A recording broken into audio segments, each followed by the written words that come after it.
నమస్తే అండి. సత్యం గారు వినపడుతుందా?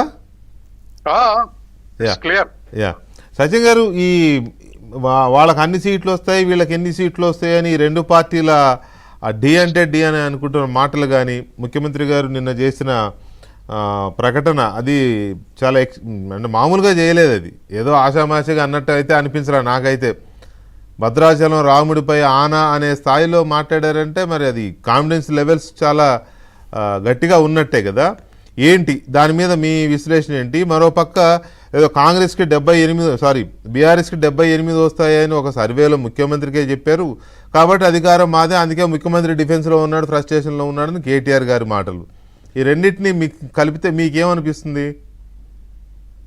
ఫస్ట్ కేటీఆర్ 78 సీట్లు వస్తాను అనేటువంటిది వాళ్ళ క్యాడర్ ని బూస్టప్ చేసుకోవటానికి, కాన్ఫిడెన్స్ లెవెల్స్ పెంచడానికి అన్నటువంటి మాట. ఎందుకంటే అందులో ఇప్పుడు 2.5 ఏళ్ళు ఉండగానే, 3 ఏళ్ళు ఉండగానే సర్వేలు ఇన్ని సీట్లు వస్తాయని చెప్పడం అనేది ఎగ్జాగరేషన్. ఎగ్జిట్ పోల్సే రాంగ్ అవుతున్నటువంటి పరిస్థితుల్లో మనం తమిళనాడులో చూసాం కదా. అట్లా అవుతున్నటువంటి పరిస్థితుల్లో 3 ఏళ్ల ముందే మాకు 78 సీట్లు రాబోతున్నాయి అనేటువంటిది అది ఎగ్జాగరేషన్. తర్వాత కాన్ఫిడెన్స్ లెవెల్స్ బూస్టప్ చేయడానికి ఒక్క బీఆర్ఎస్ కాదు, చాలా పార్టీలు చాలా రాష్ట్రాలు ఇటువంటి సర్వేలు చేయించి బూస్టప్ చేయటం, ప్రజల యొక్క నమ్మకాన్ని పెంచడం ఇటువంటివన్నీ చేస్తుంటారు. ఇది ఒక టెక్నిక్ అనుకుంటున్నాను నేను.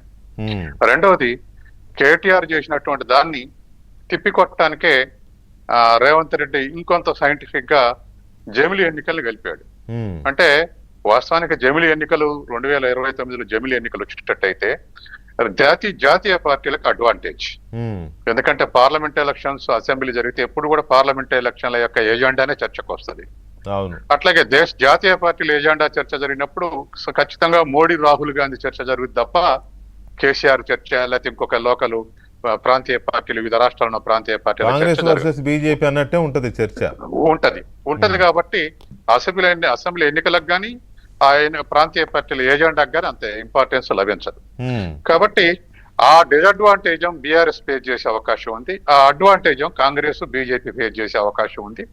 తెలంగాణలో బీజేపీ ఇంకా ఆ స్టేజ్కి చేరుకోలేదు కాబట్టి, అధికారం కోసం ఛాలెంజ్ చేసే స్థితికి చేరుకోలేదు కాబట్టి ఖచ్చితంగా బీఆర్ఎస్ వర్సెస్ కాంగ్రెస్ అన్నప్పుడు జమిలీ ఎన్నికల్లో కాంగ్రెస్ కి అడ్వాంటేజ్ ఉండేటువంటి అవకాశం ఉంది.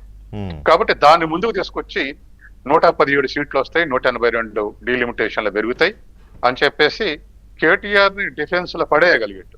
78 సీట్లు అయినటువంటి వాళ్ళ కేడర్ బూస్టప్ చేద్దాం అనుకుంటే దానికి రేవంత్ రెడ్డి దాన్ని దరిదాపు దానికి వాల్యూ లేకుండా చేశాడు. తర్వాత రేవంత్ రెడ్డికి ఇంకో అలవాటు ఉంది, తనిచ్చే స్టేట్మెంట్ అంత స్ట్రాంగ్ ఉండదు, కానీ ప్రత్యర్థుల స్టేట్మెంట్లకు కౌంటర్ ఇచ్చేటప్పుడు మాత్రం డబుల్ స్ట్రాంగ్ ఉంటది. విరాట్ కోహ్లీ సెకండ్ ఇన్నింగ్స్ లో బాగా ఆడినట్టు రేవంత్ రెడ్డి కూడా ప్రత్యర్థుల మీద ఇచ్చే స్టేట్మెంట్స్ చాలా అగ్రెసివ్ గా, చాలా ఇదిగా ఉంటాయి స్టేట్మెంట్లు. తనంతా తాను ఇచ్చే స్టేట్మెంట్లు అంత ఉండవు. కాబట్టి కేటీఆర్ స్టేట్మెంట్ కు కౌంటర్ గా, మోర్ పవర్ఫుల్ గా, మోర్ ఎవిడెన్షియల్ గా, మోర్ కన్విన్సింగ్ గా ఈ 117 సీట్లు ఇచ్చాడు.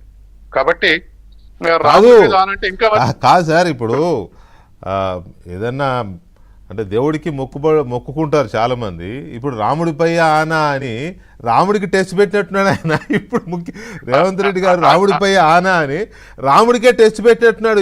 అది మొక్కుకున్నాడు అనుకోవాలా, లేకపోతే రాముడికే చెక్ పెట్టాడు అనుకోవాలా? బాబు నీకే చెప్తున్నా, నువ్వే చూసుకోవాలి. రాముడిని గలుపుకున్నాడు, అదే రాముడిని తోడు గడుపుకొని ఇంకంత పవర్ఫుల్ స్టేట్మెంట్ ఇచ్చాడు. కాబట్టి అది జనానికి తగులుతుంది కదా అటువంటివి. ఖచ్చితంగా. కాబట్టి రేవంత్ రెడ్డికి ఎంతో నమ్మకం ఉంది.